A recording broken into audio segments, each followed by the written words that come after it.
I'm going to share a little bit about my story. So for those of you who don't know me that well, or maybe, there's a couple of you that I haven't had the honor of meeting yet. Well, I'm Denise Michelle, and I am an award-winning transformational coach. I've been a coach for the last 8 years. I have a best-selling book out. I have another book that I put out last year, and I started my healing process about 25 years ago in my early 20s.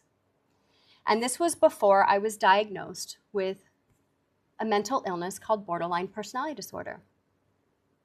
And I'll share a little bit more about that in a moment, but I just sharing like where I came from. I became a yoga teacher after leaving the corporate world in 2008.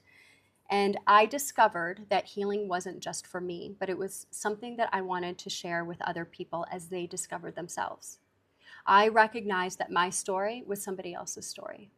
And this is why I have put myself out there on so many occasions, whether it's when it was feeling embarrassed, whether I was feeling shame or guilt or whatever it was never about me. It was always about who I was here to serve.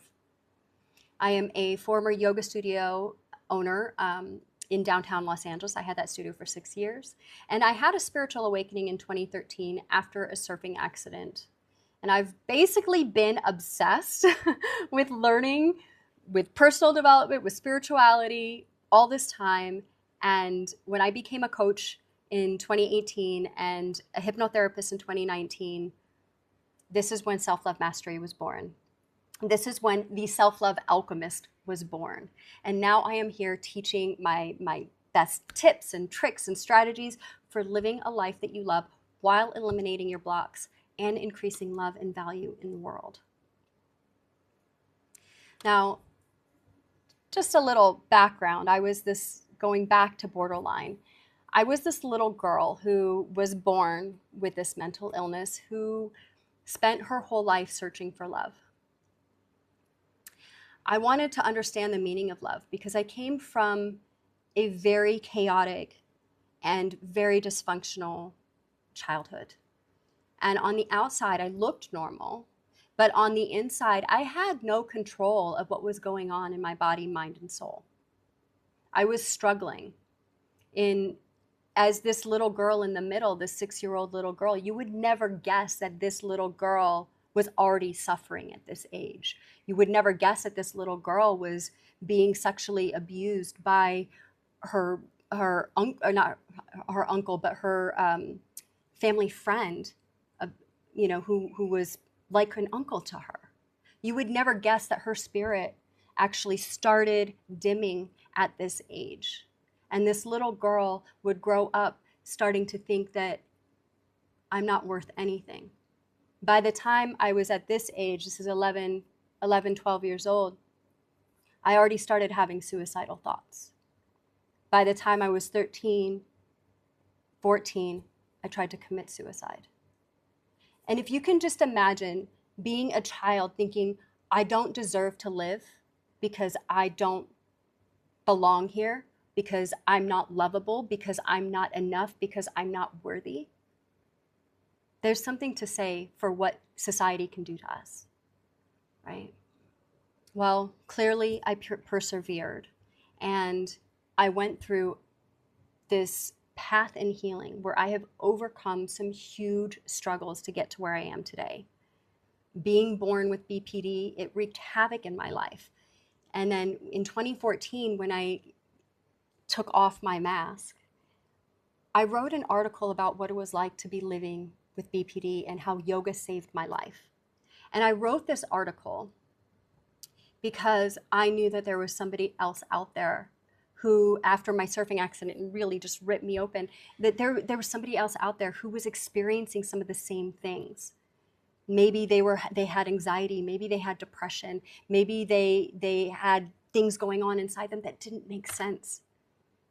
But since then, over a period of 14 years, I overcame borderline. And along with that painful and dysfunctional childhood, along with suicidal depression, along with various addictions and domestic abuse, and even going through bankruptcy, I have been through some crazy stuff, guys. And this led to the years, the decades of not believing that I was lovable, worthy, or enough. And as I climbed the mountain of healing myself, of creating success along the way, I reached a plateau. And then something happened about 6 years ago. Does everybody remember 2020? Who wants to forget 2020? That was my next big dark night of the soul. And this is when my life changed. This is the time that I got diagnosed with mold illness, where I had to pull way back from insane work hours. I had to let my body heal, my organs heal, and detox. And then COVID hit. And during this time, this was followed by 5 deaths in my family in 1 year, including my mother to COVID. On the left is my grandfather. He was, granted, yes, he was 100 years old. There's longevity in my family. But then after my mom died in December of 2020 from COVID, and just suddenly, and never got to see her, never got to say goodbye. Then after that, it was my dog, my soulmate. My father nearly succumbed to COVID. Right after that, he barely lived. And then 2 of my aunts passed away. And all of that happened in 12 months. And you can imagine, especially for a person like me, who literally spends her life helping others heal trauma, I couldn't even navigate this. And this is when life changed drastically. And I learned a new lesson in grief and how it was truly part of the human experience, that life is truly about love and loss. And I didn't give up. I kept going. And even when the steps were small, even when I felt like all I could do was bathe myself and feed myself in a day, that was enough. It was like chop wood, carry water, right? And I realized how over this time, maybe I overworked myself or burned myself out.